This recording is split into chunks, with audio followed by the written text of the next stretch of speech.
નવસારીની સ્વામિનારાયણ સ્કૂલમાં 8મા ધોરણમાં ભણતી ત્રિષા પાંડે નામની દીકરીએ પેન્સિલ સ્કેચ દ્વારા રામલલ્લાનું આબેહૂબ પેઇન્ટિંગ બનાવ્યું છે.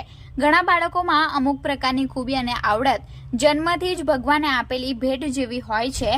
તેવી જ રીતે નવસારીની એગ્રીકલ્ચર કોલેજ નજીક એક બિલ્ડિંગમાં રહેતી અને નવસારીની સ્વામિનારાયણ સ્કૂલના 8મા ધોરણમાં ભણતી ત્રિષા પાંડે નામની દીકરીને નાનપણથી જ પેઇન્ટિંગનો શોખ હતો અને તેના લીધે જ ઘણા બધા પેઇન્ટિંગ્સ બનાવ્યા છે. ત્યારે હાલમાં અયોધ્યા ખાતે રામ મંદિરના નિર્માણ બાદ સોશિયલ મીડિયામાં ખૂબ જ પ્રચલિત થયેલી કાળા કલરની રામલલ્લાની મૂર્તિ જોયા બાદ ત્રિષાને આ મૂર્તિનું પેન્સિલ સ્કેચ દ્વારા પેઇન્ટિંગ બનાવવાનો વિચાર આવ્યો હતો અને ત્યારબાદ તેણે ખૂબ જ સુંદર પ્રયાસ કરી અને રામલલ્લાનું આબેહૂબ સ્કેચ પેઇન્ટિંગ તૈયાર કરવામાં સફળતા મેળવી છે.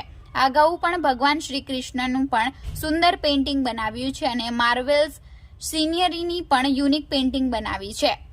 આ ઉપરાંત ત્રિષા પાંડે પોતાની આટલી નાની ઉંમરમાં ઘણા બધા પેઇન્ટિંગ્સ બનાવ્યા છે. તેના આ શોખ પાછળ તેના મા બાપનો ખૂબ મોટો ફાળો અને ટેકો હોવાનું ત્રિષા જણાવે છે. તદુપરાંત આટલી નાની ઉંમરમાં 8મા ધોરણમાં ભણતી ત્રિષા પાંડે સ્કેચ પેઇન્ટિંગ બનાવવાના ઓર્ડર પણ લે છે અને આજ સુધીમાં તેણે ઓર્ડર મુજબના 4 થી 5 સ્કેચ પેઇન્ટિંગ બનાવ્યા હોવાનું પણ જાણવા મળ્યું છે.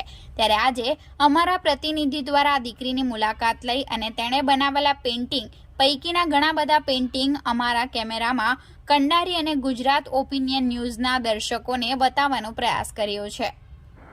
મારું નામ ત્રિષા પાંડે છે ને હું સ્વામિનારાયણ સ્કૂલમાં 9th સ્ટેન્ડર્ડમાં અત્યારે છું ને મારે સ્કેચ કરવાનું બચપનથી જ બહુ ગમે ને મારે અત્યારે રિસેન્ટલી મેં બહુ બધી સ્કેચ બનાવી છે, જેમ કે રામલલ્લા છે ને પછી એનાથી પહેલાં મેં મહાત્મા ગાંધીજીની બનાવેલી ને એનાથી પહેલાં મેં કૃષ્ણ ભગવાનની બી બનાવેલી જે બધાને બહુ ગમી ને એનાથી પહેલાં મેં એનિમે સ્કેચીસ બી બનાવું, કલર સ્કેચ બી કરું ને મેં માર્વલ્સની બી સ્કેચીસ બહુ બનાવેલી છે ને એનાથી પહેલાં હું નાનપણથી બહુ આમ પ્રેક્ટિસ કરું સ્કેચીસની ને મારી બહુ બધી સ્કેચીસ છે, જેમ કે સીનરીઝની સ્કેચીસ ને પછી નેચરની ને આમ કાર્ટૂનની બી અમુક બનાવેલી છે મેં. કેટલા વર્ષથી બનાવતા હતો? મારા પેરેન્ટ્સ કે મેં જ્યારે 3 વર્ષની હતી ત્યારથી મેં બનાવતી છું ને